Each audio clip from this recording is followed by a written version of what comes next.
Claro. Com frequência os pregadores o chamam do livro das revelações de São João, mas esse não é o título, mas sim o livro das revelações de Jesus Cristo. Também chamado pelos eruditos de Apocalipse, ou também revelação, que significa o desdobramento, a retirada do véu. Penso que o livro de Apocalipse é um livro de mistério, de majestade e um livro de tormento. Porque me mostra o estágio final dos ímpios, que para todo sempre serão apartados de Deus. E se há 1 milhão de caminhos que levam ao inferno, não existe um sequer que saia de lá. E se é cantado continuamente no céu, digno é o Cordeiro, no inferno, a única canção que é cantada é: passou a cega, findou o verão e nós não estamos salvos. E eu sugiro a vocês esses dias terríveis de tamanho caos universal na moral da política e da economia. Se possível, todos os dias dessa semana, que vocês possam ler os capítulos 17, 18 e 19 do livro de Apocalipse. Sabe que esse livro possui uma marca que nenhum outro livro possui na Bíblia Sagrada.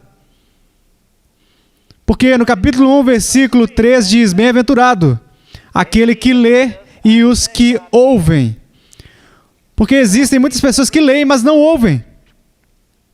Bem-aventurado aquele que lê e os que ouvem. E os que ouvem as palavras dessa profecia e guardam as coisas que nela estão escritas, porque o tempo está próximo. Vamos para o capítulo 20, Apocalipse, a partir do versículo 11.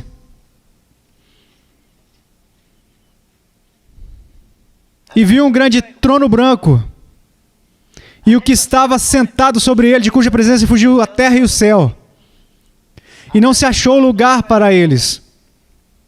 E vi os mortos, grandes e pequenos, que estavam diante de Deus. E abriram-se os livros. E abriu-se outro livro, que é o da vida. E os mortos foram julgados pelas coisas que estavam escritas nos livros, segundo as suas obras. E deu o mar os mortos que nele havia. E a morte e o inferno, os mortos que neles havia, e foram julgados cada um, segundo as suas obras. E a morte e o inferno foram lançados no lago de fogo. Esta é a segunda morte. E aquele que não foi achado escrito no livro da vida foi lançado no lago de fogo. Vá para 1 Coríntios, capítulo 3, a partir do versículo 9. Porque nós somos cooperadores de Deus. Somos cooperadores de Deus. Vós sois lavoura de Deus e edifício de Deus. Segundo a graça de Deus que me foi dada, pus eu, como sábio arquiteto, o fundamento, e outro edifica sobre ele. Mas veja cada um como edifica sobre ele. Porque ninguém pode pôr outro fundamento além do que já está posto, o qual é Jesus Cristo. E agora, se alguém sobre este fundamento formar um edifício de ouro, prata, pedras preciosas, madeira, feno, palha, a obra de cada um se manifestará na verdade e o dia a declarará, porque pelo fogo será descoberta. E o fogo provará qual seja a obra de cada um. Se a obra que alguém edificou nessa parte permanecer, esse receberá galardão. Se a obra de alguém se queimar, sofrerá detrimento. Mas o tal será salvo, todavia, como pelo fogo. Agora, abrem Apocalipse, capítulo 20.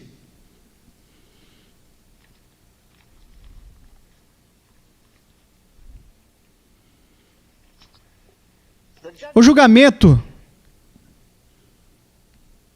dos pecadores. E vi um grande trono branco, obviamente típico de pureza.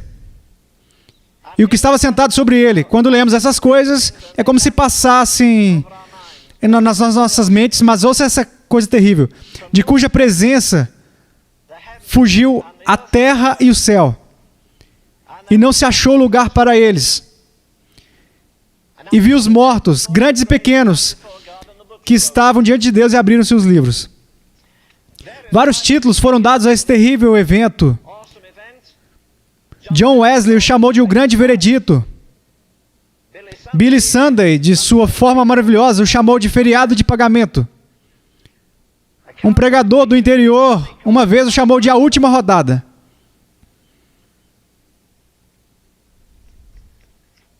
Você poderá chamar, se preferir, de um encontro com o destino. Ou, ainda melhor, terrivelmente melhor, você pode chamá-lo de um dia destinado. Ou, se você preferir, terrivelmente melhor, pode chamá-lo de meu dia na corte. O livro de Apocalipse começa nos dizendo que essas coisas em breve virão. E isso foi há 2000 anos atrás. Numa das mais brilhantes biografias de um dos maiores pregadores que existiu na América ou na Inglaterra, a biografia diz que este homem, bem, ele tinha hábitos diferentes. Um deles era carregar no bolso direito do seu casaco um punhado de pedras preciosas, diamantes, ametistas, safiras, rubis, esmeralda e outras. Outro hábito diferente que ele tinha era caminhar em um parque com pessoas passando. Ele colocava a mão no seu bolso e pegava uma daquelas pedras preciosas. E então, levantava em direção à luz do sol e baixava, erguia, buscando diferentes formas de sombra. E as pessoas passavam, especialmente as crianças, faziam um gesto indicando que ele era louco, sabe? Eu não me importo quando as pessoas fazem esse tipo de gesto, pois estão apontando para suas próprias cabeças. Então, tá tudo ok. Se apontarem para mim, daí é outra coisa. Mas as crianças faziam esse gesto, indicando que algo estava errado. E há um velho ditado: pregadores normalmente não criticam pecadores, eles criticam pregadores. Pecadores criticam pregadores, como um velho ditado. E alguns pregadores estavam sentados em uma mesa comendo na Inglaterra e começaram a discutir sobre esse pregador famoso. E um deles disse que ouviu numa outra noite: ele foi maravilhoso, ele nos levou à eternidade, ele tinha um vocabulário grandioso. Eu estava fora do corpo, estando no corpo. Daí meu filho disse que o viu no parque brincando, como uma criança brinca com bolinhas de gude. Ele estava brincando com pedras preciosas. Um escritor escreveu sobre a Bíblia ser uma urna dourada de gemas de verdades sobre Deus. Estão guardadas. É um desenho feito à mão de Cristo, a palavra viva. Existem 3/4 de 1 milhão de palavras na Bíblia. Eu sugiro que, como aquele homem selecionou sua pedra e elevou a luz do sol, que venhamos selecionar uma palavra desta urna dourada, e essa palavra é julgamento. Então elevemos a palavra à luz da eternidade. Então você pode dizer a Deus que não se preocupa com o que esse pregador diz, mas diga: Senhor, me dê uma nova iluminação nesse terrível fato chamado julgamento. Eu pensei repetidamente essa semana sobre aqueles sermões terríveis. Um dos maiores já pregados na América, pregado em meados de 1700 por Jonathan Edwards. Dizem que ele trouxe seu manuscrito e uma vela. E ele não tinha uma aparência muito boa. Ele tinha um nariz grande. E ele lia, mudava as páginas, sabe, numa rotina monótona. Ele leu aquele sermão: pecadores nas mãos de um Deus irado. Então as pessoas caíam de seus assentos e se seguravam nos pilares que sustentavam a galeria. E ele não disse: amigos, por favor, me perdoem, não era minha intenção embaraçar vocês assim, está ocorrendo um fenômeno psicológico aqui. Então por que eles caíam? Pois ele os furava com a palavra de Deus. E as pessoas gritavam em desespero. Teve uma razão para isso, porque antes ele orou várias e várias vezes: ó Deus, grave a eternidade em meus olhos. Eu não conheço mais ninguém que orou isso, talvez até tenha dito isso. Mas sabe de uma coisa? Se Deus cravara a eternidade ou mesmo o julgamento nos nossos olhos, ou se você preferir, nas tábuas da carne do nosso coração, eu estou convencido de que seríamos uma raça de pessoas muito diferente. Povo de Deus no mundo de hoje em dia. Nós vivemos muito no tempo, somos muito terrenos. Nós enxergamos como os homens comuns enxergam, nós pensamos como os outros homens pensam. Nós investimos o nosso tempo como o mundo investe, investimos o nosso dinheiro. Nós deveríamos ser uma raça diferente de pessoas. Deve ter sido muito terrível viver nos dias de sua carne, levantarem uma manhã e dizer, bem, eu não vou trabalhar, eu não sei quem é esse homem, mas é o seguinte, eu estou tão mofado e seco, estive na sinagoga e no templo, e aqueles velhacos murmuraram e citaram sobre alguém vindo, mas não acreditaram que ele vinha. Sabe, Enoque disse em Judas que Jesus viria com 10 milhares de seus santos.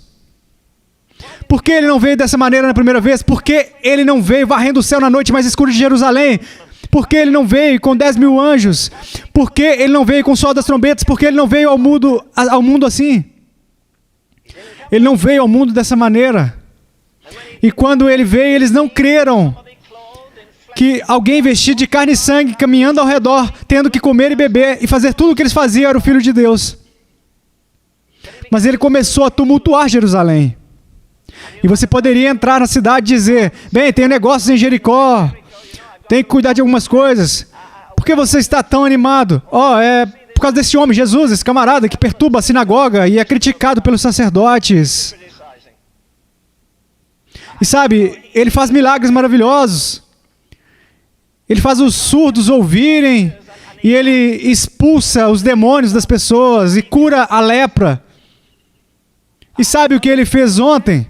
Ele ressuscitou um homem dos mortos. Isso deve ter animado eles. Jesus indo a uma tumba e dizendo, tirai a pedra. Ele não tirou. Ele deu o vinho, não os punhos. Mas ele disse, enchei de água essas talhas. Tem coisas que somos nós que devemos fazer. Você coloca água nas talhas, eu torno a água em vinho. Você tira a pedra. Então ele clamou com grande voz, Lázaro! Quão extasiado eu teria ficado, eu não sei se... Eu teria caído de costas. Ele clamou com grande voz, Lázaro! Como Campbell Morgan disse, ele disse, Lázaro, sai para fora. Se ele tivesse dito apenas, sai para fora, todo o cemitério teria saído, e ainda não era a hora deles. Então ele só diz, Lázaro, sai para fora. Ele saiu e estava vivo. O menino estava encurvado, amordaçado, com vestes fúnebres. Suas mãos estavam amarradas. Então pergunte para os cerca de 95% dos crentes de hoje em dia se estão vivos, mas eles estão curvados, amordaçados. E ainda possuem roupas fúnebres. E Jesus disse, desligai, deixai-o ir. Nós estamos vinculados à superstição, estamos vinculados à teologia de nossos avós ou parentes. Mas a igreja está amordaçada, curvada, precisando de liberdade dessa vida horrível. E o único que pode trazer essa liberdade é o próprio Jesus Cristo. Até mesmo os discípulos, pessoal, o que vocês pensam do mestre agora? Ele está até ressuscitando os mortos. E Jesus diz em João 5, 28, escute, não vos maravilheis disso. Se isso surpreendeu vocês, então escute, que vem a hora em que todos os que estão nos sepulcros ouvirão a voz do Filho de Deus e se levantarão. Vocês entenderam? Não importa onde esteja, na terra, na areia, todos os que estão nos sepulcros ouvirão a voz do Filho de Deus. Ouça, Jesus disse, eu sou a ressurreição e a vida, e eu creio que Ele ressuscitou dentre os mortos, não por causa daquela longa lista em 1 Coríntios 15, mas pela maneira que termina o livro do Apocalipse, ele diz, e o que vivo e fui morto, mas esse aqui estou vivo para todo sempre, e tenho as chaves da morte e do inferno. Você não acredita naquele velho solteiro lá de Roma? Você não sabe quem é? Bem, é o Papa. Ele diz que possui as chaves. Só se for na cabeça dele, pois Jesus tem as chaves da morte e do inferno. E a voz do Filho de Deus não vai ser maravilhoso quando ele disser, levantem! Todos os que estão no mar e todos os que estão nos sepulcros. Eu cruzei o Atlântico, acho que por 18 vezes no navio King Mary, no navio King Elizabeth e no United States. E após jantar, quando as pessoas costumavam fumar, beber, dançar, etc., eu subia e descia o convés. E quase todas as vezes que eu cruzava, eu olhava para baixo, além da borda, eu via, ei, você aí embaixo, você vai se levantar um dia. Vocês, bucaneiros, que morreram nos Spanish Men, roubando tesouros, as pessoas que afogaram no Lusitânia e no Titanic. E as pessoas que afogaram em todos os grandes navios durante a guerra, a voz do Filho de Deus, elas vão se levantar. Milhões de pessoas, bilhões, trilhões delas. E todas estarão diante do trono de julgamento de Cristo.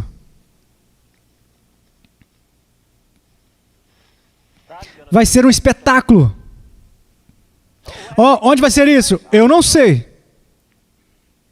O livro de Apocalipse não está apenas no final da Bíblia, mas também lida com o fim dos tempos. Ele trata das coisas que acontecerão no final dos tempos, e é o único livro do mundo que é autêntico. E todos aqueles que estão mortos ouvirão a voz do Filho de Deus.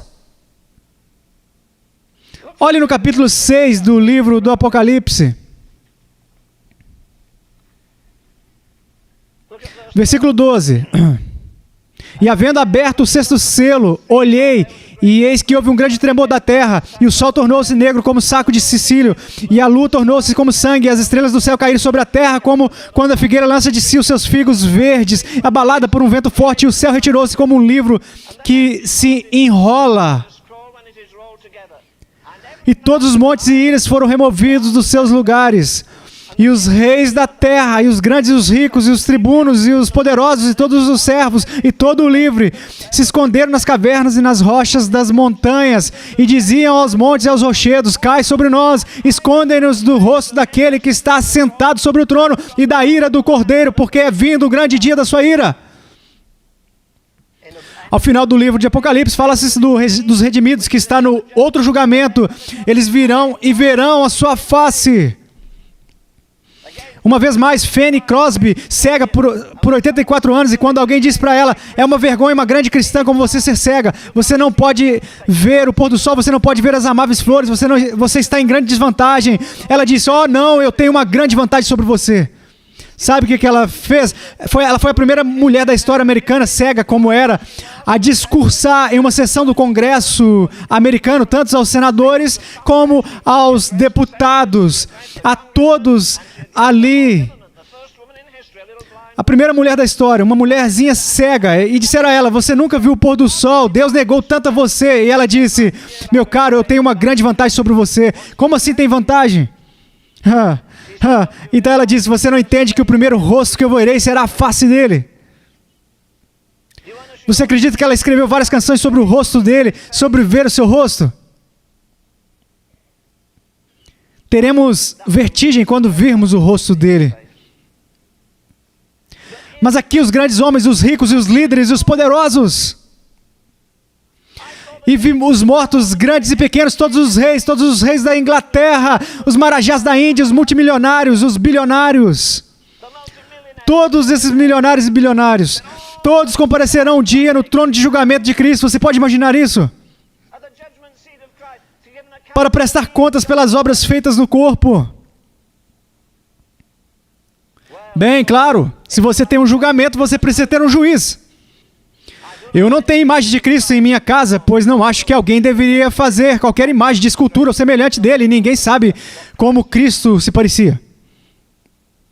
Você vê imagens de Jesus como bebê, como jovem, algumas vezes você o vê em cima de algum animal entrando em Jerusalém, mas teve uma imagem que eu vi apenas uma vez e era tão grotesca que não olhei uma segunda vez. A voz do Filho de Deus, todos levantarão e irão encarar o julgamento eterno. Como vai ser? Na Austrália, me mostraram uma foto que tinha de alguma praia, uma imagem pintada de Cristo dentro da Austrália. Ele tinha amáveis cabelos loiros, olhos azuis claros, barba lisa. Bem, não acho que aquela era uma imagem de Jesus. E os chineses têm uma interpretação de Cristo por seus artistas. E há umas imagens medonhas, em minha opinião, que foram feitas pelos grandes mestres, assim chamados, e eles fazem imagem de Jesus, mas permita-me dizer-lhe, na palavra de Deus há uma imagem bem diferente.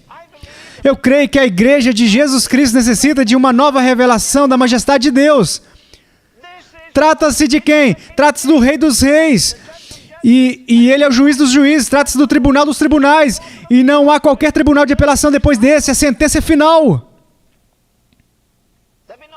Não haverá julgamento tendencioso. Disseram a mim que não há justiça no mundo de hoje. Talvez não haja. Mas me apego à Escritura que diz: não faria justiça o juiz de toda a terra.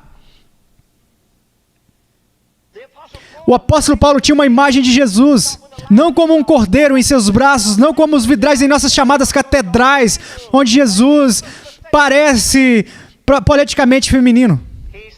Ele vê Jesus e diz: Rei dos séculos, imortal, invisível, ao único Deus sábio, seja honra e glória para todo sempre. Então veremos o Rei dos Reis, ele é o juiz dos juízes, no tribunal dos tribunais. É o último tribunal, não haverá outro tribunal depois deste. É o fim. Quando eu ouço as pessoas cantarem, sabe? Põe a sua mão na mão do homem que calou as águas. Pode parar. Ou essa canção nova que diz, aperte as mãos com Jesus. Preste atenção. Quando você vê Jesus, você não vai levantar-se e dizer, ei, amigo, estou feliz que você morreu por mim. Quando você vê Jesus, você vai ficar quase paralisado de medo, a menos que você tenha um corpo glorificado e uma mente glorificada. Quem está escrevendo o livro? Trata-se de uma revelação a um homem em uma ilha. Em uma ilha do diabo. O pior lugar, um ajuntamento da pior escória da terra. E lá está ele. E se você fosse a ele naquela manhã e o visse sentado em uma pedra contemplando, você poderia ter dito a ele, bem, João, não esperava achá-lo aqui, neste buraco infernal, com todos esses homens possuídos por demônios. E eis que você está aqui na ilha de Patmos. Ele diria, não, eu não estou. E você perguntaria, onde você está então? Ele diria, eu estou no Espírito. Ele estava no Espírito quando essa enorme revelação foi dada a ele. A imagem de Jesus aqui não é a imagem daquele indivíduo patético, empurrado a vocês, goela abaixo por qualquer um que o quis empurrá-lo. Eu penso que algumas vezes achamos que vamos marchar e dizer, bem, Jesus, você sabe quantos anos servi a você, quantas almas eu ganhei por ti, e quantos sermões eu preguei por você? Oh, não. Bem, como vai ser no paraíso? Eu te digo uma coisa, o livro diz como vai ser. Diz que sua cabeça e cabelos eram brancos, como a lã branca, olhos como chama de fogo, e os seus pés semelhantes a latão reluzente, e da sua boca sairá uma aguda espada de 2 fios. E eis aqui João, que costumava inclinar-se sobre o peito de Jesus e ouvir aquela batida de coração divino. O homem que, creio eu, sabia mais sobre Jesus do que qualquer outro, e quando ele viu Jesus lá no seu trono e majestade, com sua face mais brilhante que o sol, com seus pés como latão reluzente, seus olhos como chama de fogo, como sua boca majestosa e a sua voz como o som de muitas águas. João, o homem que andou e falou com ele por 3 anos, diz, e eu, quando vi, caí a seus pés como morto. O que você pensa que você e eu iremos fazer? Nós veremos o juiz em toda a sua terrível majestade, em toda a sua glória. E aqui temos a cena de todos os mortos não santificados, pequenos e grandes, diante de Deus. E quando enxergarem ele em sua terrível majestade, não, eles não o adorarão, eles estarão aterrorizados. Trata-se da grande exposição. Uma pessoa me ligou na noite passada e disse, não se esqueça de ouvir o programa 60 Minutos na próxima noite, porque eis que o Shah será entrevistado pelo programa 60 Minutos. Ele disse, eu lhe direi tudo que Henry Kissinger me disse. E o Henry Kissinger apenas diz para a ABC, ou seja lá, qual foi o organizador dos 60 Minutos? Se você colocar isso no ar, eu te processarei por não sei quantos milhões de dólares. Mas ele disse, ao invés disso, permita-me ir até o programa 60 Minutos e você pode me entrevistar.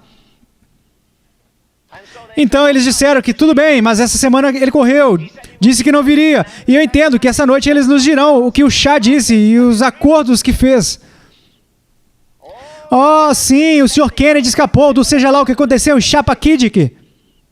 A pequena garota que se afogou ou foi assassinada ou estava grávida e a apagou.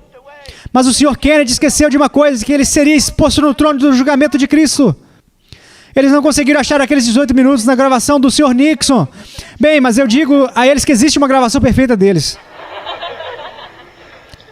E será exposto diante de milhões. Você pode dizer, eu não conseguirei ficar lá de pé diante, ou em qualquer outro lugar. Fico tão nervoso se tiver pessoas olhando para mim. Vou lhe dizer uma coisa, haverá milhares, milhões ou trilhões de pessoas quando você estiver diante do trono do julgamento, sem sua esposa para te apoiar, seu marido, seu pregador, seu amigo. E Paulo escreve no capítulo 14 de Romanos, dizendo todos. Então ele escreve até aos crentes do trono de julgamento. Todos havemos, não há exceção, todos havemos de comparecer diante do trono de Cristo. Você não pode enviar o seu advogado, você não pode enviar seu representante, você não pode enviar um pregador que diz, eu entendo essa pessoa que sempre cai e levanta, entra e sai do caminho. Eu vou te explicar sobre ele. E o Senhor disse que você não fará nada. Você não consegue ver aqueles milhões de mortos não santificados? Todos os criminosos que já viveram, todas as prostitutas que se aventuraram. Você consegue imaginar todos eles, aqueles homens que ganharam milhões com pornografia? Você consegue imaginar todos os cafetões que poluíram aquelas pequenas garotas na rua Oeste 42 de New York? Você consegue imaginar quando Deus tomar posse da história e derramá-la? Cada homem que andou nas ruas da antiga Babilônia com toda a sua luxúria. Ou Corinto, que era uma fossa colossal de impurezas e incesto. Tudo o que aconteceu em Las Vegas noite passada será colocado nas telas da eternidade. Todo juiz que se senta no Supremo Tribunal será julgado um dia por um juiz infalível. Quanto isso levará? Eu não sei. E eu não me importo, pois não teremos para onde ir.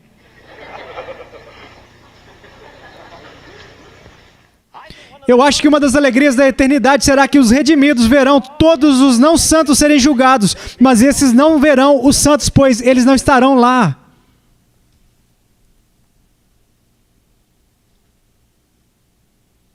Ele diz, os livros se abrirão. Quais livros? Você diz, bem, senhor Ravenhill, eu não vou ter grandes problemas, porque, sabe, eu não tenho uma boa memória. Bem, eu lhe digo que naquele dia você terá. Eu não achei as estatísticas, resumindo, eu não tive tempo, mas em Montreal, há alguns anos atrás, foi colocado um tipo de dispositivo eletrônico na cabeça de um homem e começaram a recordar e recordar, e ele foi capaz de mencionar cada coisa. Desde os 7 anos de idade, estava tudo lá guardado no complexo subconsciente dele. E revelaram tudo, nada havia sido perdido. Tudo foi trazido à tona. Bem, se um doutor pode colocar essa coisa na mente de um homem e restaurar sua memória, o que você acha que o Filho de Deus fará? Oh, haverá revelações horríveis. Oh, haverá choro, pranto e ranger de dentes. Oh, sim, Sr. Kissinger, você será totalmente exposto. O que o senhor e o Sr. Nixon fizeram mentindo tanto quando bombardeávamos Camboja, quando dilacerávamos crianças até a morte, quando as batizávamos com fogo em napalm e tirando a pele de seus corpos. Eu gosto de pregar uma série de sermões sobre isso porque você sabe que a palavra de Deus diz que haverá julgamento de nações também. Haverá pelo menos 7 julgamentos por vir, haverá pelo menos 5 multidões para os crentes. Você diz, bem, eu não tenho tanta certeza sobre isso. Amigo, você talvez esteja com a memória fraca. Tudo o que você fizer, toda palavra ociosa que você disse, toda ação. Me permita dizer agora, caso eu me esqueça depois, eu me lembro de um dia que eu estava conversando com o Dr. Tozer, nós costumávamos conversar juntos frequentemente. Ele disse a mim um dia, sabe uma coisa ali, eu não estou tão preocupado com o que eu fiz, ou preocupado com o julgamento sobre minha vida cristã que eu tenho, eu sei. Mas ele diz, são as coisas que eu poderia ter feito que me preocupam. São as coisas que eu não fiz. Nós não seremos julgados apenas pelo que fizemos, mas seremos julgados pelo motivo pelo qual fizemos. Não pela ação, mas pelo motivo. O que motivou suas dádivas? Para que você tivesse uma placa com seu nome? Ou para que estar no topo da lista de doadores? Por quê? Por quê? Por quê? Qual é o motivo por trás disso? Voltando aos não santificados, eles comparecerão diante de Deus, pequenos e grandes. Algumas vezes eu olho em minha enciclopédia britânica e penso, toda aquela história vai passar diante de mim em sangue e carne, no trono de julgamento. Eu estou interessado em ver Júlio César e Tibério César. Eu vou ficar fascinado quando Pôncio Pilatos comparecer diante de Jesus. Eu acho que ele se sentirá menos confortável do que Jesus quando este estava diante de Pôncio Pilatos. Todos eles comparecerão lá. Todo o conteúdo de nossos arquivos e vidas irá passar adiante. Bem, você diz de novo, eu ainda me apego ao fato que minha memória não é boa. Sabe, diz que os livros serão abertos, eu não sei quais livros são. Eu acho que o livro dos 10 mandamentos para uma coisa, eu acho que o livro de memórias para outra coisa. Você entende? A memória é uma coisa maravilhosa, mas sabe de uma coisa? a memória durará dentro da eternidade. Eu não acho que os remidos vão se lembrar das tristezas e lutos, mas eu digo-lhes uma coisa: os não santificados se lembrarão de cada vez em que alguém deu um folheto em suas mãos. Eles lamentarão por toda a eternidade e desejarão que Deus estivesse ali. Eles se lembrarão que ouviram a oração de suas mães, se lembrarão de cada sermão, eles se lembrarão de tudo. Pois um dia um homem orou no inferno. Era o lugar errado para se orar. Ele orou para a pessoa errada, ele orou para Abraão. Ele recebeu a resposta errada. Filho, lembra-te de que recebeu seus bens em vida, boas coisas recebeu, mas eu não quero que meus irmãos venham para cá. Mas Jesus diz: lembra-te, a memória é eterna, ela nunca acabará. Se você é um homem não salvo, milhares de milhões de anos. Você diz: bem, eu vim esta manhã porque minha esposa queria que eu viesse, mas eu não penso em voltar, eu não gosto desse tipo de coisa. Bem, amigo, me permita dizer a você amavelmente: vá para o inferno e viva com toda a escória da terra. Você gosta de beber? Vá com os beberrões. Você gosta de luxúria? Vá com as prostitutas. No inferno, se você possui desejo por mulher, você terá esse desejo, mas não haverá nada para satisfazer o seu desejo. Se você bebe, você vai ter sede, mas não haverá nada para satisfazer a sua sede. Você daria o resgate de um rei por uma gota de água, não haverá sequer uma gota de água, muito menos então aquele vinho precioso que você bebe. Quando em nome de Deus a igreja vai abrir seu coração de novo, e abrir a sua mente de novo, e ver de novo que todo homem, não importa se tem um jato, ou quantos milhões ele tem, ou se manda na cidade toda, os grandes da terra e a escória da terra, os não crentes vão passar seu tempo na eternidade, viverão lá por todo sempre. O bom livro diz: onde o bicho não morre. Será terrível quando nós vermos os fundadores dessas seitas, quando estiverem diante de Deus. O fundador dos testemunhos de Jeová, como são chamados por eles mesmos, ele vai comparecer lá e as pessoas lá no alto vão gritar: coloque esse homem no inferno e aumente a temperatura. Mas escute, não se preocupe com isso, o juiz de toda a terra fará o certo. O inferno não vai ser o mesmo para todos. Alguns irão apanhar mais do que outros, irão apanhar com muitos açoites. Mas eu lhe digo uma coisa: eu preferiria ser o último no reino de Deus do que o maior no reino do diabo. De qualquer maneira, tanto no tempo quanto na eternidade. Eu vi os mortos grandes e pequenos que estavam diante de Deus, e abriram-se os livros. Sabe, algumas pessoas hoje em dia possuem boa memória. Houve um prefeito de Atenas que podia citar o nome de cada pessoa que morava na cidade, sendo que havia 20 mil pessoas lá. Eu acho que foi Ciro, o rei da Pérsia, que sabia o nome de cada homem que estava no seu exército e nunca tinha de ser lembrado. Ele podia citar o nome de dezenas de milhares de pessoas sem cometer um erro. O famoso Walter Scott, o grande escritor, na noite antes de completar 5 anos de idade, então obviamente ele tinha apenas 4, na noite anterior, ele orava aos joelhos de sua tataravó. E sua tataravó disse a ele: agora, Walter, hoje à noite eu quero que você faça coisa por mim. Ao invés de apenas orar, recite um salmo. E ele não tinha 5 anos, ele citou o Salmo 119. Talvez era uma forma de evitar que ele fosse para a cama muito cedo. O Salmo 119 na mente de um garotinho com menos de 5 anos de idade. Desejaríamos poder apagar algumas coisas lá na eternidade, pelo menos os homens e mulheres perdidos desejariam. Nós lemos no capítulo 6 do livro de Apocalipse. E diziam aos montes e aos rochedos: caí sobre nós e escondei-nos do rosto daquele que está sentado sobre o trono e da ira do Cordeiro, porque é vindo o grande dia da sua ira, e quem poderá subsistir?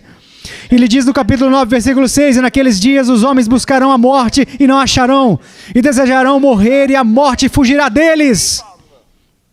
Eu creio que haverá o dia em que um homem colocará uma arma em sua cabeça para explodir seu cérebro e vai ficar intrigado quando ainda continuar vivo. Ele vai se jogar do topo do Empire State, do topo da colina, no vale, e ainda continuará vivo. Eles buscarão a morte, mas não a acharão. Eis um aspecto terrível para você. Homens buscando a morte e não achando-a. Lembre-se daquele segundo salmo que diz sobre os gentios: aquele que habita no céu se rirá, o Senhor zombará deles. Você consegue imaginar o homem lidando com cada pecado já cometido, pecados da carne, pecados do espírito, pecados contra Deus, pecados contra homens, perseguindo como cães do inferno latindo atrás dele. Ele diz, se ao menos eu pudesse morrer e sair disso, e ele tenta morrer, mas não morre. E as escrituras dizem, aquele que habita o santo Deus, então, deixou de ser um Deus de misericórdia. E no capítulo 4 do livro de Apocalipse, você tem um Cristo no trono, você tem um arco-íris acima do trono, que é um sinal de aliança, de misericórdia. Você tem 24 anciões, mas aqui não tem ninguém dividindo a justiça com Jesus. Ele se assenta supremo no trono. Não há 24 anciões, não há um oceano de vidro, não há um arco-íris de misericórdia. A misericórdia acabou para sempre. Eu não me importo quão bagunçada e corrupta está a sua vida nesta manhã. Um soldado disse a mim um dia, você realmente crê que Deus pode perdoar todos os pecados que já cometi? Eu disse, claro que sim. Isto é, se você se arrepender verdadeiramente dos seus pecados e você implorar pelo sangue de Cristo e pedir misericórdia. Mas ele diz, sabe o que me assusta? Eu estive no exército por tantos anos em outros países, estou horrorizado em te contar isso. Mas provavelmente eu tenho 30 filhos ao redor do mundo. Eu pratiquei sexo com tantas mulheres que talvez eu seja o pai de 30 crianças ao redor do mundo. E Deus pode perdoar toda a podridão e corrupção da minha vida? Sim, Ele pode. Por quê? Porque esta manhã Jesus está em um trono de misericórdia. Você ainda encontra a sua graça e sua ajuda. Contudo, quando vermos aqui, Ele não estará em um trono de misericórdia, Ele estará em um trono de justiça. Aquele Cristo tenro que andou fazendo bondades, beijando bebês, abençoando as pessoas agora. Não há nada mais belo que um pequeno cordeiro. Não há nada mais terrível que a ira do cordeiro. Em um dia de misericórdia de Deus, ela será retirada. Então será a ira do cordeiro. Você consegue imaginar todas as tribos e nações? Você consegue pensar no faraó diante de Jesus Cristo dando conta do massacre? Você consegue pensar em Herodes o Grande dando contas do massacre? Você consegue pensar em Hitler dando conta do massacre dos 6 milhões de judeus? Nesta manhã eu sei que você já teve suas tribulações, o bacon queimou ou aconteceu alguma outra tragédia. Mas você já imaginou nesta manhã que alguém, pelo bem de Cristo, vai perder a cabeça no Camboja, Vietnã ou Rússia? Você acha que Stalin alguma vez imaginou que todo o sangue que ele derramou, ele teria que responder por cada gota preciosa de sangue que ele derramou? O Salmo de Davi diz, põe as minhas lágrimas no teu odre. Eu creio que ninguém jamais derramou uma lágrima, seja por compaixão pelas almas ou por quebrantamento, a que tenha caído ao chão, pois foram guardadas por Deus e Deus vai contá-las um dia. E as pessoas podem chorar, talvez os judeus possam chorar por causa de Hitler. Deus, açoite ele, açoite Hitler, aumente a fornalha do inferno. Contudo, escute, Deus não precisa de lembretes. Não faria justiça o juiz de toda a terra? Se um homem pede para ser lançado longe de Deus com seu próprio pecado e tormento para todo sempre, se seu modo de viver é o mesmo que antes, rasgado com luxúria, se sua mente está torturada por sua maldade, bem, o que você pensa que seria se você matasse 6 milhões de pessoas assim? Deus trará toda a obra ao julgamento com todos os segredos. Eu creio que uma das maiores tragédias dos nossos dias é que quando o senhor Nixon estava em seu escritório, o David Wilkerson me disse um dia, enquanto conversávamos, ele disse, Lynn, você sabia que 18 pregadores diferentes foram até Nixon e nenhum deles conseguiu tratar com ele? Watergate não foi apenas uma tragédia política ou uma tragédia econômica, foi uma tragédia espiritual. Não existia um Elias para ir até lá. Não havia um como o profeta Natan, que foi até Davi. E é melhor tomarmos cuidado com esse negócio de Deus ama você e todos esses evangelismos de adesivo de para-choque de carro. Você lembra das pessoas da bondade, mas e da severidade de Deus? Você lembra as pessoas que chegará um dia em que a misericórdia será cortada, para sempre cortada? Você as lembra que há pessoas orando no inferno e que ninguém jamais as escuta? Os mortos, grandes e pequenos, comparecerão diante de Deus naquele dia terrível. O livro memorial será aberto, dos 10 mandamentos e outro livro que Deus tiver, serão abertos naquele dia terrível. E sem misericórdia. A misericórdia se acabou para sempre. As pessoas dirão, passou a cega, findou o verão e eu não estou salvo. Uma vez perguntaram àquele grande estudioso Daniel Webster, qual foi o seu maior pensamento? Você tem uma mente colossal. Qual foi o maior pensamento que já viajou pelos corredores da sua mente? E ele disse, eu pensei sobre muitas coisas, mas a mais incrível, a mais horrível, o mais petrificador pensamento que eu já tive, foi pensar na minha prestação de contas que farei um dia a Deus. Todos nós, sem exceção, haveremos de comparecer, mas vou para o próximo tópico. Lembre-se, haverá um julgamento de todas as nações, e assim por diante. Haverá o julgamento de anjos. Paulo diz em 1 Coríntios 6, não sabeis vós que havemos de julgar os anjos? Mas o que realmente quero dizer, já acabei a minha introdução, agora vamos começar de verdade. 1 Coríntios 3, 9. Trata-se agora do julgamento dos crentes. Porque nós somos cooperadores de Deus, vós sois lavouras de Deus, edifício de Deus, segundo a graça de Deus que me foi dada, pus eu como sábio arquiteto o fundamento e outro edifica sobre ele. Mas veja cada um como edifica sobre ele. Porque ninguém pode pôr outro fundamento além do que já está posto, o qual é Jesus Cristo. E se alguém sobre este fundamento formar um edifício de ouro, prata, pedras preciosas, madeira, feno, palha, a obra de cada um se manifestará. Na verdade, o dia declarará, porque pelo fogo será descoberta, e o fogo provará qual seja a obra de cada um. Perceba o que ele diz com muito cuidado aqui, qual seja e não qual tamanho. Não a quantidade, mas a qualidade. Se a obra que alguém edificou nessa parte permanecer, esse receberá galardão. Se a obra de alguém se queimar, sofrerá detrimento, mas o tal será salvo. Todavia, como pelo fogo. É como se Jesus estivesse dizendo, vamos separar as coisas. Ele diz que sua vida pode ser madeira, feno ou palha, ou sua vida pode ser prata, ouro ou pedras preciosas. E o fogo provará a obra de cada homem. Você sabia que isso significava muitas pessoas de Corinto? Sabe por quê? Porque há pouco tempo antes disso ter sido escrito, toda a cidade de Corinto foi devastada pelo fogo. E algumas pessoas tinham casas com lindos pilares de granito. As casas de outras pessoas eram feitas totalmente de mármore. Quantas pessoas pobres, suas casas eram feitas de palha. Outras pessoas tinham casas feitas de feno. Outras ainda tinham casas feitas de argila com palha e feno. E quando o fogo varreu a cidade, a casa de todo mundo, se você tinha uma casa feita de madeira ou de feno ou de palha, todas essas coisas foram devastadas e ficaram em cinzas. Mas as casas feitas de pedras preciosas, elas permaneceram. Contudo, passou fogo por elas. E Paulo está escrevendo aqui e diz que quando você for ao trono de julgamento de Cristo, mesmo sendo um crente, com todas as suas obras, sejam elas madeira ou pena, ou palha, ou prata, ou ouro, ou pedras preciosas. Agora vamos pensar de maneira prática. Nós damos a um homem aqui $10.000 e ele investe em madeira. Ao próximo homem damos $10.000 e ele investe em feno. Ao próximo homem damos $10.000 e ele investe em palha. Ao próximo homem, damos $10.000 e ele investe em ouro. E ele não vai conseguir muito, custando $2.500 a onça. Não é mesmo? E o próximo homem investe em prata, que também não conseguirá muito, custando $64 a onça. E o outro homem investe em pedras preciosas. Agora, pois bem, trata-se aqui da obra de sua vida. A obra de sua vida é madeira.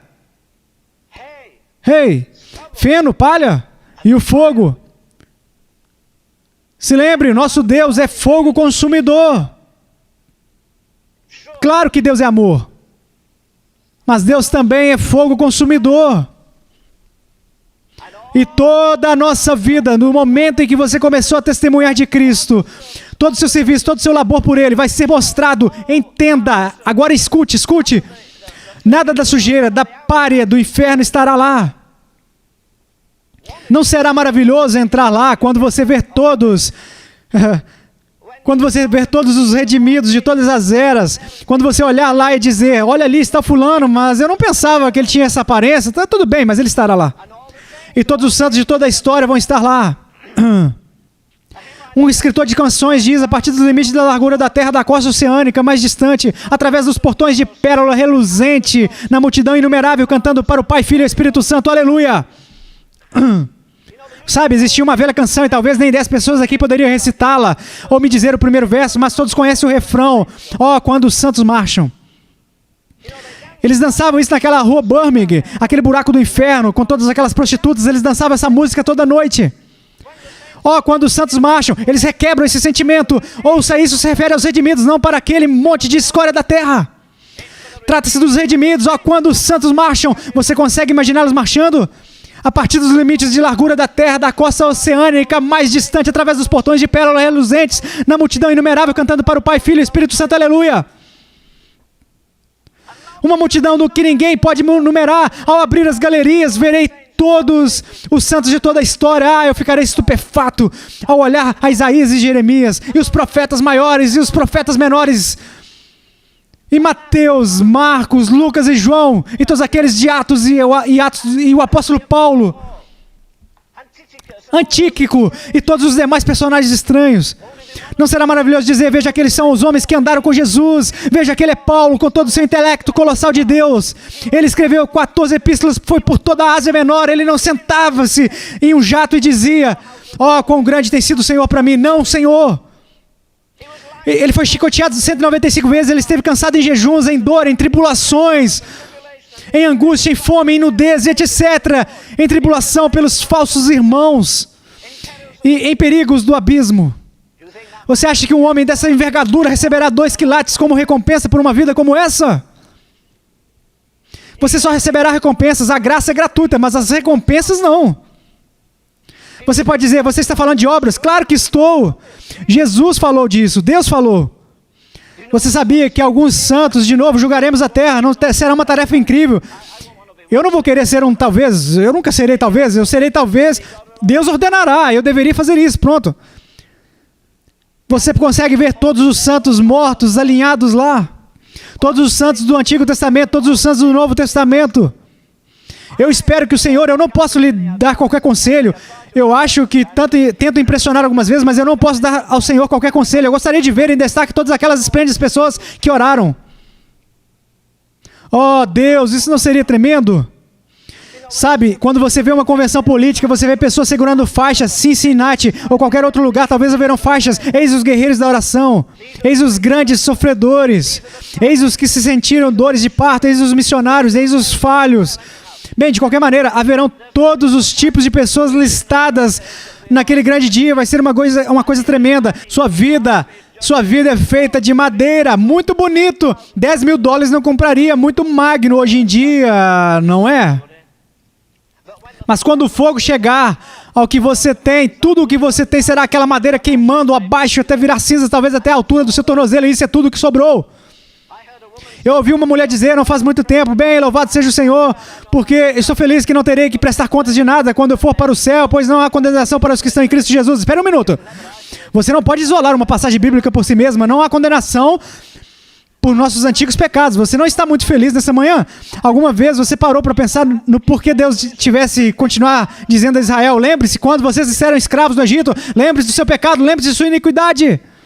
Ao se levantar nessa manhã, você agradeceu a Deus por ser puro? Hã? Você agradeceu a Ele aquela febre diabólica que você tinha por cheirar cocaína ou drogas ou outra coisa qualquer cujas algemas Ele quebrou? Você realmente está alegre por não ser mais uma prostituta? Agora você vai fazer parte da noiva do Cordeiro? Você está alegre por Ele ter removido do seu coração a cobiça e o mau temperamento e todas aquelas coisas nojentas e horríveis que dominavam você? A vida de um homem, todo o seu ministério exposto. Você entende a diferença entre a madeira, o feno, a palha, a prata, o ouro e as pedras preciosas? Madeira, feno e palha estão acima da terra, chamam a atenção dos olhos. Prata, ouro e pedras preciosas estão abaixo da terra, ninguém as vê. Muitos ministérios conhecidos naquele dia que vão cair em cinzas, meus irmãos.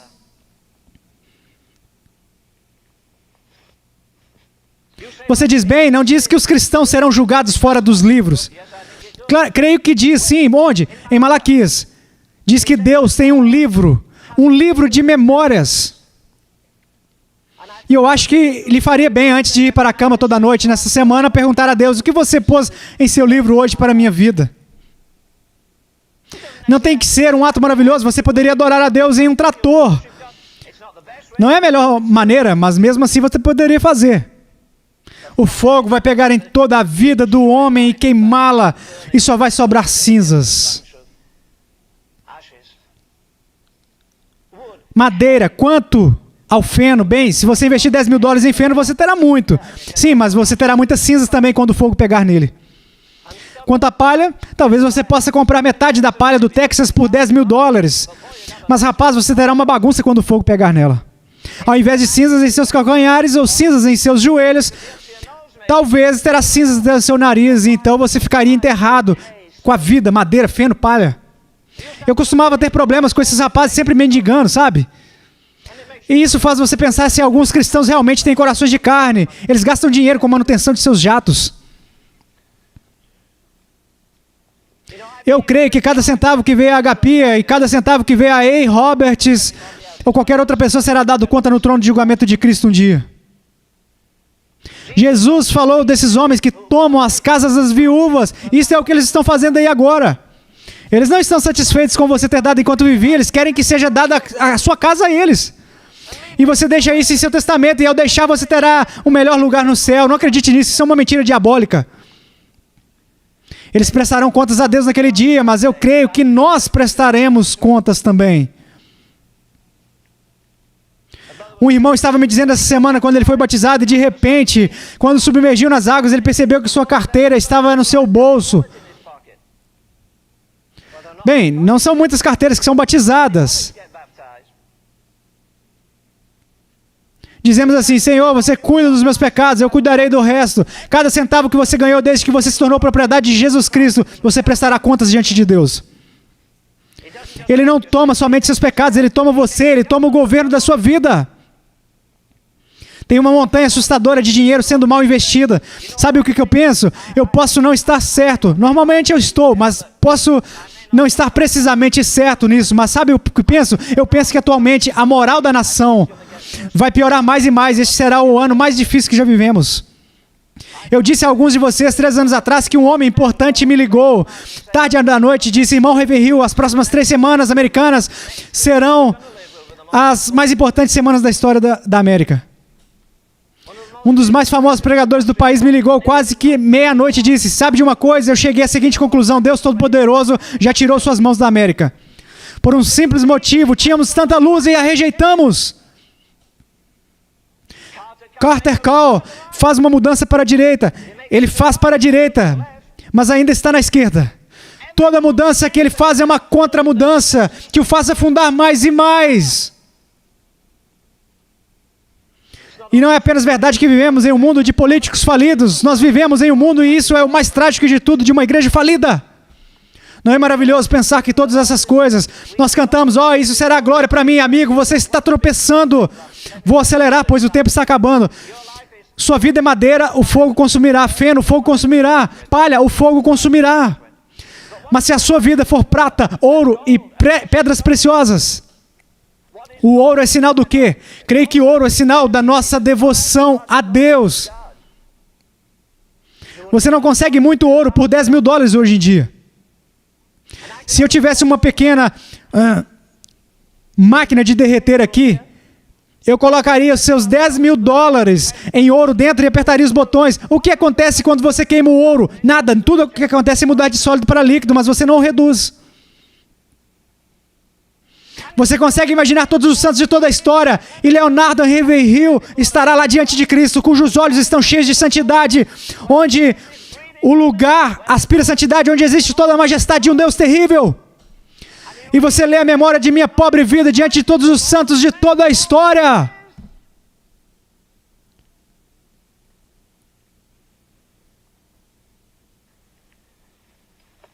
E quando ele passar o fogo em minha vida devocional, sou eu só um bom apresentador? Com certeza gosto de pregar, pois Deus me chamou para pregar.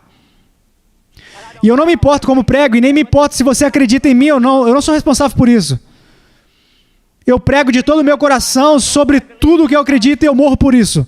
Mas diga, eu estou apenas fazendo um espetáculo aqui? Como que é a minha vida secreta?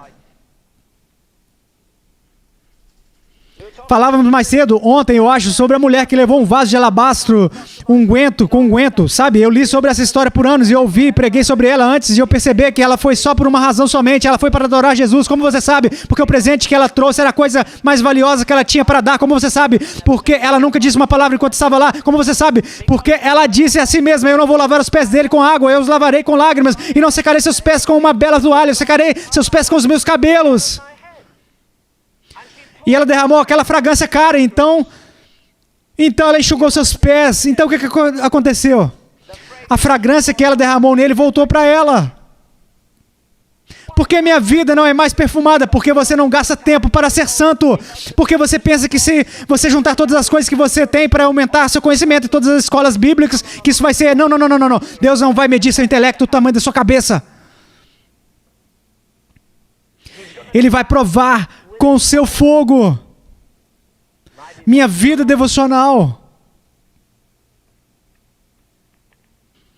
Eu me lembro, mais uma vez, de uma declaração que o Dr. Tozer fez a mim uma vez. Ele disse, Len, sabe de uma coisa? Dificilmente, ele diz, poremos nossos pés na eternidade e olharemos para a eternidade. Nós vamos nos curvar, as nossas cabeças em vergonha e humilhação, dizendo, meu Deus, veja todas essas riquezas que estavam em Jesus Cristo e eu venho diante do trono do julgamento praticamente paupérrimo. Pois Deus não nos deu somente Jesus Cristo, Ele nos deu todas as coisas. E por não haver alegria suficiente na casa de Deus, nós precisamos de entretenimento. Porque o entretenimento é o substituto diabólico para a alegria. E por não haver poder suficiente na casa de Deus, as pessoas estão sempre buscando conhecer sobre o avanço científico, a última tecnologia, e ficam maravilhados ao ver o programa mais recente na televisão. Eu acho que antes de apontarmos o dedo para o mundo, é melhor apontarmos para a igreja e dizer, olha, é melhor nós arranjarmos roupas de saco e cinza e nos humilharmos e dizer, ó Deus Todo-Poderoso. Quando eu vejo a igreja do Novo Testamento, eles não eram proprietários de prédios, eles não tinham evangelistas pagos, eles não tinham um monte de dinheiro, eles não tinham organizações, eles não iam para a TV mendigar. Mas eu digo a vocês, o que eles fizeram? Eles viraram o mundo de cabeça para baixo. E eu tenho vergonha por fazer parte da igreja de Jesus hoje em dia, pois acredito que é uma vergonha para um Deus santo. A nossa alegria é bater palmas e se divertir e depois estamos falando das novidades do mundo. Oh, se perder nele, ser consumido nele. Nós mencionamos essa semana a respeito de um rapaz que estava na América do Sul. Muitos de vocês ouviram ele pregar sobre Paulo. Acho que ele tem todos os livros que Amy Wilson Carmichael escreveu, cerca de 30. Ele se consumiu nos ensinos dela. Ela era uma mulher irlandesa. Os últimos 3 anos da vida dela, eles tinham que virar ela de um lado para o outro na cama, trocar as fraldas dela. Ela estava desamparada, mas ela amava 350 criancinhas. Ela escreveu o seguinte: do amor sutil das coisas que abrandam, das escolhas fáceis e enfraquecedoras. Contudo, não são fortificados os espíritos. Não dessa maneira andou o crucificado. De tudo que escurece o teu calvário. Ó Cordeiro de Deus, livrai-me. Estamos além do limite com as risadas e a felicidade. Tem um ditado mundano que diz: ria e o mundo rirá com você. Eu modifiquei, eu digo: ria e a igreja rirá com você, mas chore e você chorará sozinho. Você se aproxima tão perto do coração de Deus. Dizemos naquela sexta-feira, que reunião de oração maravilhosa essa de sexta-feira. Eu não trocaria aquela reunião de oração da sexta nem por $10.000. Deus veio e fomos quebrantados e humilhados perante Ele. Você se aproxima tão perto do coração de Deus a ponto de compartilhar sua tristeza por um mundo e por uma igreja desviada como a de hoje em dia.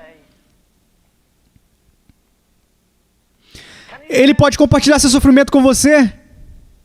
Assim, você consegue ser cheio do Espírito Santo e alcançar o equilíbrio bancário. Isso é bom, e se você consegue, Deus vai se agradar. Mas quantos de vocês têm coragem suficiente para dizer: Senhor, neste momento crucial da história da humanidade, me faça cheio dos sofrimentos de Cristo? Você está preparado para desafiar poderes demoníacos e dizer: ouça, eu tomei lugar do apóstolo Paulo quando ele disse: eu glorifico em tribulações e necessidades e censuras. Porque se você vai amadurecer em Deus, todos os anões ao seu redor vão criticar e debochar de você. E eles vão dizer, você está tentando ser mais santo do que nós, hã? Eles vão dizer, então você não tem tempo para um basquete ou para assistir beisebol. Não, talvez você não tenha, mas isso não é da conta de ninguém, mas a sua e de Deus. Você vai descobrir o seguinte, os homens que foram mais heróicos por Deus foram aqueles homens que tinham as maiores vidas devocionais. Eu me lembro vocês de novo que um dia eu estava na escola bíblica do país de Gales, então eu dei de cara com a senhora Rhys Howells. Seu marido já tinha falecido, nós ficamos no terraço que tinha lá, ela se virou e disse, você vê aquele cômodo ali? Eu disse, sim, eu vejo aquele cômodo, aquela porta assim. O papai, falando sobre o marido dela que tinha morrido, entrou por aquela porta às 6 horas da manhã e ficou lá até às 6 horas da tarde. Todos os dias por 11 meses, exceto pelo dia em que sua mãe morreu. Nós destruímos todas as canções. Antes as canções de Charles Wesley tinham 30 estrofes. E agora elas têm somente 6. Fizemos o mesmo com outras coisas. Você vê um pequeno quadro em algumas casas. Outras vezes em escritórios. Apenas uma vida que em breve passará. Somente o que foi feito por Cristo restará. Não foi isso que o poeta escreveu? O poeta escreveu o seguinte, apenas uma vida que em breve passará, somente o que foi feito por Cristo restará, e quando eu estiver morrendo, quão feliz eu estarei, se a lâmpada de minha vida foi gasta por ti. Você acha que todos os cristãos morrem felizes? Não mesmo, alguns deles morrem tão infelizes quanto pecadores. Por quê? Porque desperdicei meu tempo, eu desperdicei. Senhor, se o Senhor ao menos me poupar para que eu possa fazer tal coisa. Alguns de vocês já oraram assim em uma cama de hospital. Algumas mulheres, quando pensaram que ia morrer ao dar à luz, uma criança disseram, Senhor, se o Senhor poupar a minha vida, eu farei isso e aquilo. Então você já fez? A única coisa que vai me manter em vitória continuamente pelo sangue de Cristo é a minha devoção pessoal a Ele, o Filho de Deus, a minha adoração que eu dou a Ele. O meu tributo diário é mais do que meu serviço, é mais do que dar o meu dinheiro. Que eu o ame, que o adore, o magnifique e o tome, por assim dizer, pelos pés. De todas as pessoas que adoravam Jesus, a mulher veio e trouxe um vaso de alabastro com unguento e ela ungiu seus pés, em todas as ocasiões. Se você seguir a história daquela mulher, quando ele aparece no quarto superior, eles enxergam ele pelos pés. Mais adiante no livro do Apocalipse, ou se você for para o capítulo 4, você vai ver lá, diz, e os 24 anciãos prostraram-se aos seus pés. Você imagina quanto Matthew Bridges escreveu aquela amável canção, coroe ele com muitas coroas, o cordeiro sobre o seu trono, coroe ele, o Senhor dos anos, o soberano do tempo, coroe ele, o Senhor do amor, cujo poder um cetro diz, de polo a polo, que a guerra pode cessar e tudo se tornar em oração e adoração. O que tem de errado com o mundo lá fora é que o mundo pensa que está tudo finalizado através de Jesus Cristo, sendo que eles nem começaram com ele ainda. Pois ele permanece no final da trilha por todo homem, rico ou pobre, escravo ou livre, preto ou branco, intelectual ou ignorante. Qual foi a sua vida devocional esta manhã? Você gostaria que o Gabriel me entregasse o livro da sua vida devocional do último mês e eu lesse aqui para essa bela plateia? O ouro será provado na nossa vida devocional. A prata, o que é a prata? Eu acho que você pode interpretar ela de maneiras diferentes. Eu gosto de interpretar ela da seguinte maneira. O livro de Provérbios diz que a prata escolhida é a língua do justo. Sim, toda palavra ociosa que você falou desde que você foi salvo. Deus tem Ele não precisa, sabe, de um gravador de áudio, mas Ele tem um gravador eterno de tudo, sabe? A fofoca, o criticismo, a difamação, o preconceito. Sabe? Quando alguém te aborrece, ao invés de ficar quieto, você vomita tudo que está no seu coração naquele momento? Você consegue imaginar todas essas palavras terríveis? Você consegue imaginar todas as palavras que nós pregamos? As milhares de pessoas que pregamos ao longo dos anos, o fogo provará tais palavras. Bem, serão elas feno e palha ou será que tais palavras resistirão ao fogo? O fogo provará cada obra dos crentes. Prata, ouro, pedras preciosas. O que são as pedras preciosas? Bem, quando eu leio isso, eu penso na couraça que estava nos sacerdotes do Antigo Testamento. Eram divididos em 12, cada pedra era diferente. E cada uma significava o nome de uma das 12 tribos de Israel. E ele ia ao santo lugar para orar com uma couraça nele. Oh, como você lida com isso? Como lidar com isso? Sabe por que o mundo lá fora está pobre e doente? Porque nós não sabemos como orar. Eis aí o porquê. Porque estamos satisfeitos. Nós deixamos nosso modo ocioso de viver, paramos de beber e de ser imorais. E agora somos cristãos. Estamos tão contentes, tão felizes, tão satisfeitos.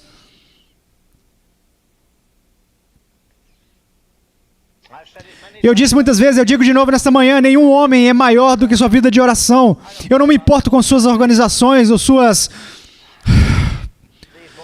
Todos esses jovens possuem uma, como diz, mala direta. Isso não me preocupa. Permita-me viver como um homem por um tempo e compartilhar de sua vida de oração. E eu digo quão grande eu penso que ele é, ou quão majestoso em Deus ele é. Vamos supor que eu possa dizer ao Gabriel esta manhã: Gabriel, me passe esse livro.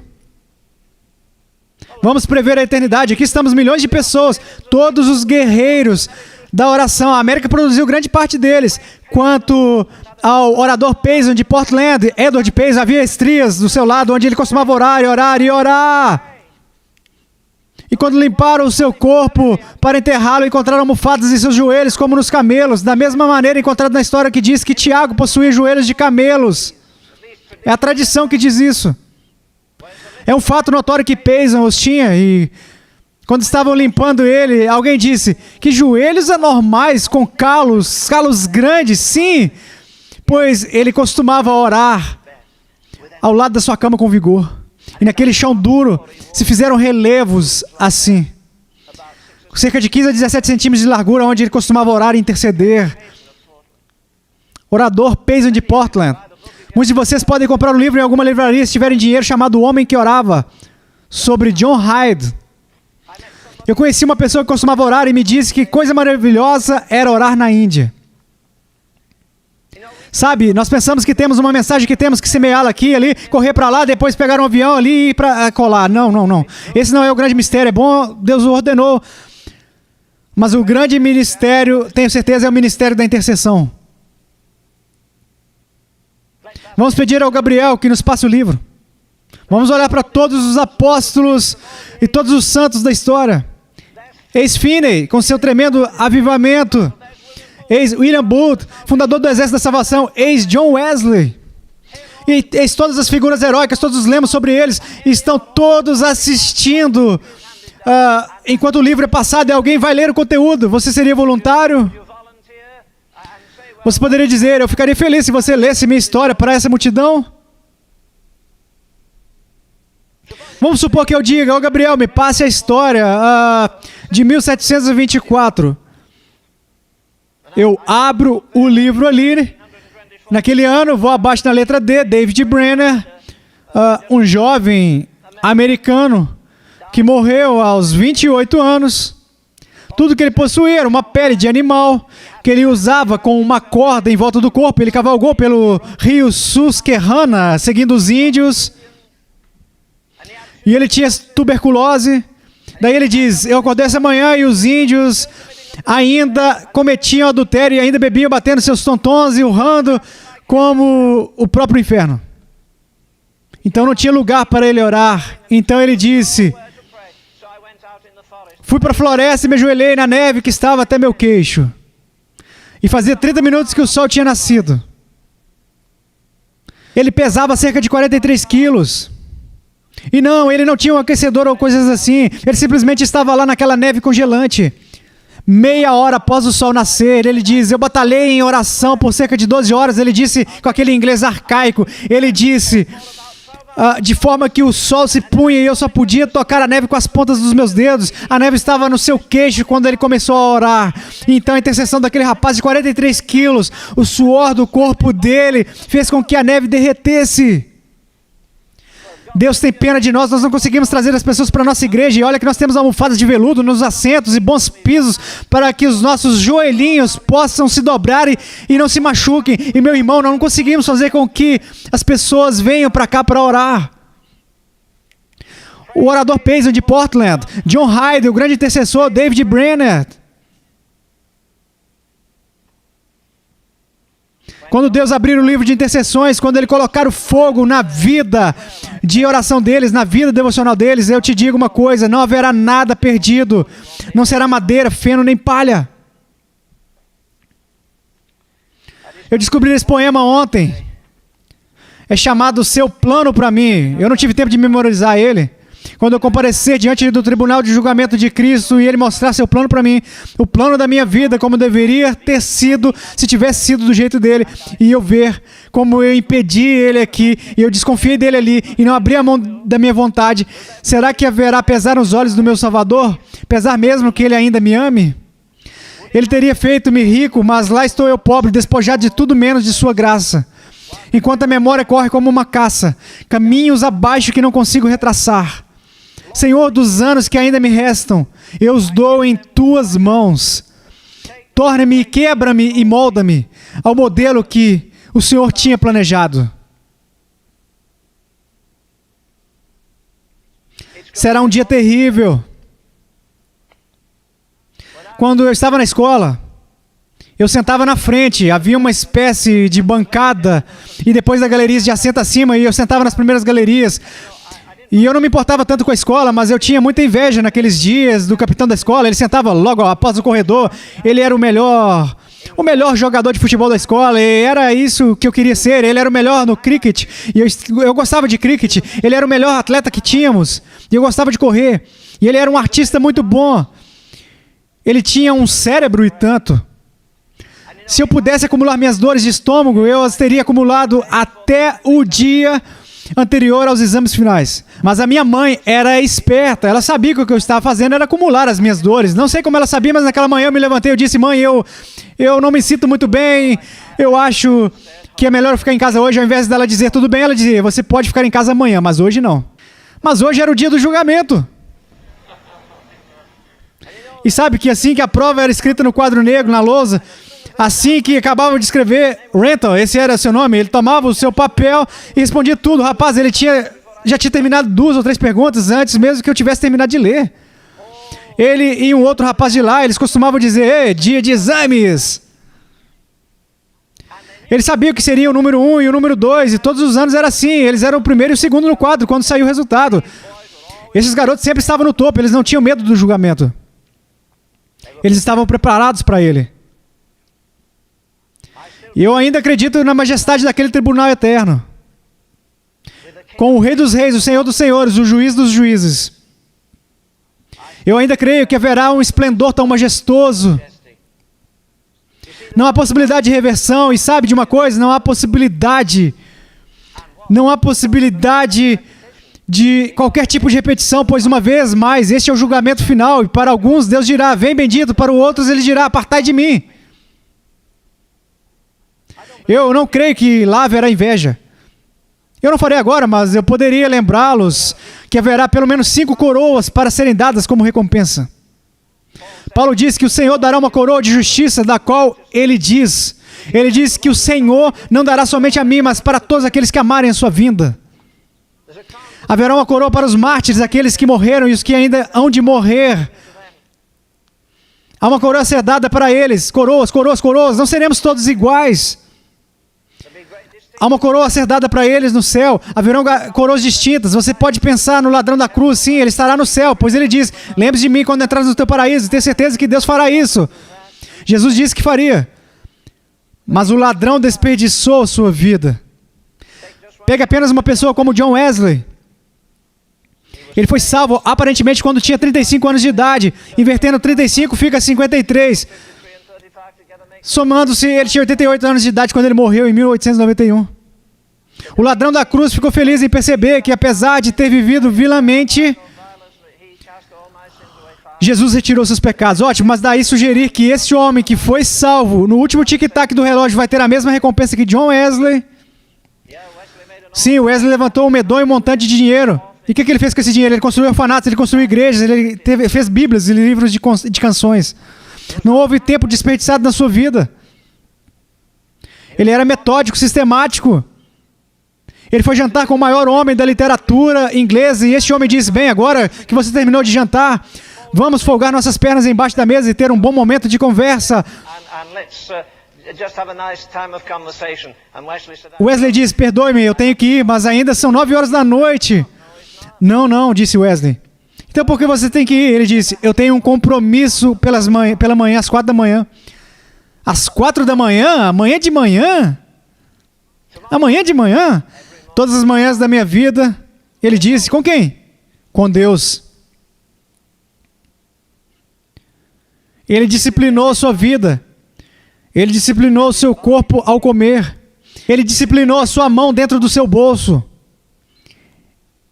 Ele comparecerá ao trono de julgamento de Cristo. Um prospecto maravilhoso para qualquer um de nós. Pois o escritor da canção diz: a eterna glória brilha ao longe, para nutrir o meu fraco esforço. Então agora para assistir, para guerrear, então descansar para sempre. Tinha uma senhora em uma igreja que eu era pastor, na verdade pastor assistente, e a senhora era a mulher do pastor. E ela não tinha uma voz espetacular, mas eles costumavam pedir para que ela cantasse. E ela costumava cantar a mesma velha canção todas as vezes. E o último verso daquela canção dizia o seguinte: Ele não quer que alguns se percam. Sou eu seu seguidor? Poderei viver à vontade, existindo uma alma que perece, perdida pela falta de ajuda que eu posso dar? Ele não quer que ninguém se perca. Mestre, perdoa e inspira-nos novamente. Expulse o nosso mundanismo. Nos ajude a viver sempre com valores eternos em vista. Como disse aquele grande homem que iniciou aquele avivamento: ó Deus, grave a eternidade em meus olhos. Sabe, se não conseguimos viver como uma raça de pessoas diferentes nessa terra, não temos o direito de viver aqui. Nós não deveríamos ser afetados por mudar as vestimentas, ou mudar os estilos, ou mudar as opiniões, ou se o mercado financeiro sobe ou desce, ou se as nuvens estão se amotinando para... Isso não faz diferença. Nós deveríamos viver cada dia como se tivéssemos acabado de sair de outro mundo e vindo para esse mundo, mas com o poder daquele mundo ainda sobre nós, viver, falar, mover e todo o nosso ser em Jesus Cristo. Será um dia terrível. Você já percebeu como vai ser quando estiver lá? Diante de todos os santos de toda a história, você e eu estaremos lá a sós, prontos para serem julgados pelas obras do corpo, por cada aspecto de nossas vidas, por nossa oração, por nossa doação, por nosso viver, por nosso falar. Não é tão simples ser um cristão, no final das contas, é algo majestoso. Eu me lembro de atravessar uma praça na cidade de Bath em 1940. Eu vi 2 jovens muito gentis. Bem, uma era uma jovem, a outra apenas uma garota, e elas estavam lindamente vestidas, elas marcharam por aquela praça e eu pensei, tem algo diferente nessas garotas. E depois, quando eu fui pelo outro lado, eu descobri que elas eram princesas naquela época, eram nossas atuais rainhas da Inglaterra, a Rainha Elizabeth e sua irmã Margaret. Eram da família real e havia uma dignidade nelas diferente de todos os outros que caminhavam. E a palavra de Deus diz como ele, então nós nesse mundo devemos viver com a consciência eterna no tempo, prontos para serem cortados a qualquer momento. Vamos supor que você seja cortado neste momento. Você gostaria que a história de vida, da sua vida, fosse lida perante milhões na eternidade? Você acha que você se contrairia quando você ouvisse como Deus usou David Brainerd ou John Wesley ou qualquer empregada doméstica que tinha uma vida de intercessão? Ou uma pequena mulher na Irlanda que tinha 2 lojas. De uma loja, ela tirava todo o sustento de uma família. E da outra loja, ela guardava todo o dinheiro para as missões. E ela enviava 4 de seus filhos para o campo missionário. E financiava todos eles. Meu caro, ela terá uma bela recompensa um dia, não terá? Pois ela fazia aquilo como se fosse a ele. E eu não me importo, não há fardo pesado demais, não há situação difícil demais para aquele que você ama. E se somos controlados pelo amor, e motivados pelo amor, energizados pelo amor, tudo correrá bem quando estiver lá diante dele. Diante dele. Pois se tem algo sobre o amor, é a obediência.